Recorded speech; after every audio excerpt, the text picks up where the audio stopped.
So this takes us into measuring, which is something that a lot of us neglect to do. Uh, I can tell that people, these two, they did do measuring, uh, but it's not something that just comes right away if nobody tells you how it works. So I'm gonna tell you if I can get this to line up. There we go. All right, so these are some of your measuring tools that are available to you. We've got, and I hope you can see the lines on there. All right, so number one, I started with this green one. This is our plumb line. And the plumb line is just a vertical line. Um, your vertical lines, if, like, and say this one is straight up and down, but if you drop a plumb line from this corner and expecting it to go straight down, you've got a triangle here. So this isn't straight up and down. Same thing on this side. I just put it in the middle because it's easier to see because the green doesn't come up on the black. And then with the cone, if it was straight up and down and it wasn't leaning, this would hit the center of the cone. And it doesn't. So the plumb lines are really great for measuring. Also, if you want to have your parallels, if this was straight up and down parallel, you use that to make sure that things are lining up and down, but also are they at the right angle? Which brings us into parallel lines and angles. For right now, we're not talking about perspective, so I really don't mind that you're doing false perspective cubes. But in the false perspective cubes, your two, your verticals should be exactly vertical. And the way to make sure is to throw down a plumb line. And then last but not least, your negative shapes. You definitely want to measure your negative shape. See what shape it makes. Like you've got these little triangles that wedge in there to make those. And those are the things that actually do the separations between these objects so you can see that there's space in there. You can see that, the cube, and you can still see that shape of the cube. You can still see the shape of the sphere, even though it's hidden a little bit when you look at the negative space. The negative space in this one was pretty okay. You could actually, it's hard to tell because there's a little drop shadow there, but, she did get that. She did get that there's a space here. She did get that there's a triangle there and there. And they're roughly the right shapes. This space here, this person did really well on the measuring. You also have to go across though. So if you go across, you'll see that there's a little space on the cone. So the cone should be a little higher than the circle. And when you go across here, the cylinder is very, very, very little, taller. But then part of the reason for this one is that tilt. So if it was tilted the right way, it would be the right height. So yeah, great job on the measuring here. Everybody all the way around did a really great job on the measuring. Most definitely, good stuff. So yeah, you want to compare things side to side too. You can measure by. I don't use the point.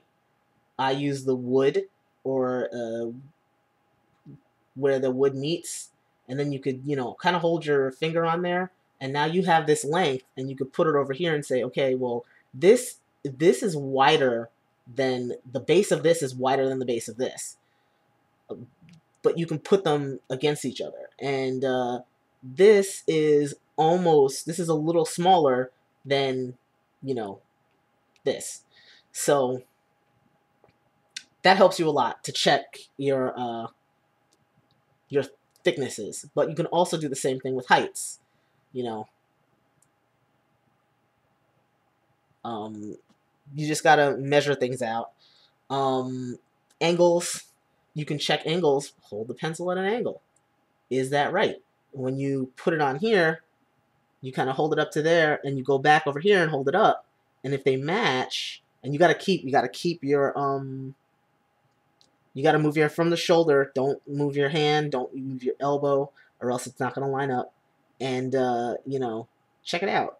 Try to extend your arm all the way, which you can't see, but extend your arm all the way so you can't, so it doesn't bend when you're checking. So, but everybody did a decent job. This one, like I said, this one doesn't really consider the tilts, but that's something this person wouldn't have known already. And of course, you know, the imaginary grid. This is broken up by the shapes. So you have your imaginary grid, and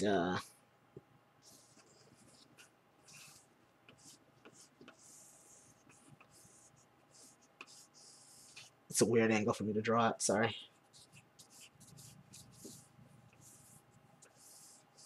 Yeah, that's so not a straight line. Okay, that's not happening. But you see, if you just do a visual grid, how things line up to each other, how the sizes are, you can see them very easily. And you don't have to make the marks on the page. You can just kind of, you know, ghost over. Go back and forth without really putting down a mark. You might have a little, like, kind of really, really light line there, but that's fine, you know, because you're going to go over it anyway. It doesn't matter. And that would be it. Except to just remind you, you know, start off really, really light, and then you could turn around and fix it before you put down your final lines. And I'm actually not completely done. I kind of tossed one together. Very tossed together. Just to show, you know, when you do it, I didn't get the shape to right the first time. In fact, I think it's still a little off. This I was able to pull this one away from me, but this one I pulled towards me, so I got that, you know, I wasn't able to control the line as well. I have to fix that. This one, I lost control of the line a little bit as I went around, but you can still see this, and this is a big thick Sharpie, how smooth that line is. That's how you want your circles to be. One smooth, continuous line. Don't lift your tool off the circle. And try to keep going at the same pace, because if you slow down too much, you get the wobble. So in this one, you know, I was able to pull those away, but this was kind of awkward, and I didn't get my ellipse too well. So, but you know, and then you know, I didn't exactly measure here too much. I think in my lighter lines, this actually did have the right spacing, but then when I went over with my final line, I lost that line. So even though you measure and you do things are fairly correct, when you go over them with your final lines, you have to be really careful, because then you can mess it up, which is exactly what I did. All right, well, see you next time.